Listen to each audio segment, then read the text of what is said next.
याद रखना, विश्वामित्र को भगवान राम ने अपना गुरु बनाया। क्यों बनाया? भगवान तो मर्यादा पुरुषोत्तम है, और विश्वामित्र जी तो मेनका के साथ फिसल गए थे। विश्वामित्र मेनका के साथ फिसल गए। शकुंतला नाम की बेटी हुई, शकुंतला और दुष्यंत का विवाह हुआ। इन दोनों के पुत्र का नाम भरत। तो अगर इस दृष्टि से देखा जाए तो इंद्र के यहां से आई मेनका के साथ एक बार तो फिसल गए वो, उनका टूट गया वो जो तपस्या कर रहे थे। कृष्ण बना लेते तो समझ में आता कि कृष्ण भगवान थोड़ा बोल्ड हैं, कुछ भी कर सकते हैं। भगवान राम और कृष्ण में बहुत सारे अंतर भी हैं ना। इनके एक माता पिता, उनके दो हैं। पता ही नहीं कि वसुदेव हैं कि देवकी हैं, कौन है कुछ पता नहीं। भगवान 4 भाई तो भगवान कृष्ण 8 भाई, 8वें नंबर किए थे। ये दिन में 12 बजे पैदा होते हैं, ठाकुर जी आते हैं एकदम उजाले में, तो रात को आते हैं महाराज 12 बजे। रामावतार में उनका दुश्मन सोने के महल में रहता है, भगवान खुद ही सोने के महल में रहने लगे कृष्ण अवतार में कि हम रहेंगे, हम बदल दे रहे हैं सब उपाय महाराजा। बड़ी प्यारी प्यारी कुछ अंतर भी देखोगे तो आपको आनंद आएगा। और एक मजे की बात बताऊं, रामावतार में भगवान की पत्नी का हरण करके ले गया रावण, और वही रावण जब शिशुपाल बन के आया तो शिशुपाल का ब्याह उसी दिन हो रहा था रुक्मिणी से, भगवान हरण करके ले आया। बोला हिसाब बराबर कर दिए तेरी पत्नी।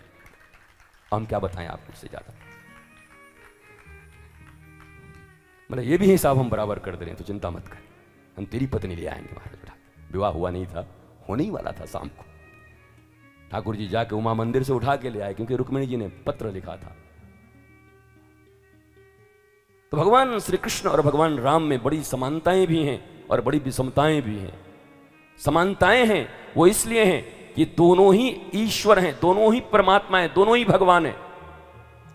और जो विषमताएं हैं वो इसलिए हैं अकॉर्डिंग टू एज, वो त्रेता में आए हैं और वो फिर हजारों वर्षों के बाद द्वापर में आए हैं। तो रथ से राफेल जैसे हो गया, वैसे भगवान को बहुत सी चीजें परिवर्तित करनी पड़ी। भगवान एक पत्नी व्रता, भगवान कृष्ण बोले जितना आ जाए कोई बात नहीं, आने दो, 16,108 अनेक पत्नी। तो बहुत सारी चीजें जीवन में हुई।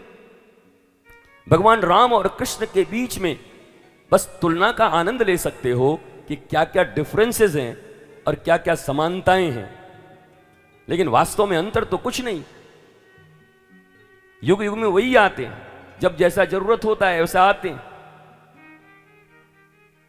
अभी शकुनी इत्यादि के साथ राम जी रहते तो बड़ा मुश्किल होता। वो झूठ बोलने के लिए मना, लक्ष्मण झूठ नहीं बोलना है, और ये सब महाझूठे लोग थे। इसलिए भगवान कृष्ण ने झूठ, जिसको हम झूठ कहते हैं, जिसको हम मिथ्या कहते हैं, लेकिन वास्तव में वो मिथ्या धर्म की स्थापना के लिए। और इस पृथ्वी पर भगवान का जब भी अवतार हुआ है तो केवल और केवल एक उद्देश्य रहा है, अधार्मिक सत्ता को समाप्त करके धार्मिक सत्ता की स्थापना करना, जहां सभी लोग आनंदित रहें, प्रसन्न रहें, मस्त रहें, वैसी सत्ता की स्थापना करते हैं। उसमें झूठ बोलना पड़े, सच बोलना पड़े, ताता थैया करना पड़े, भगवान को कोई फर्क नहीं पड़ता। भगवान को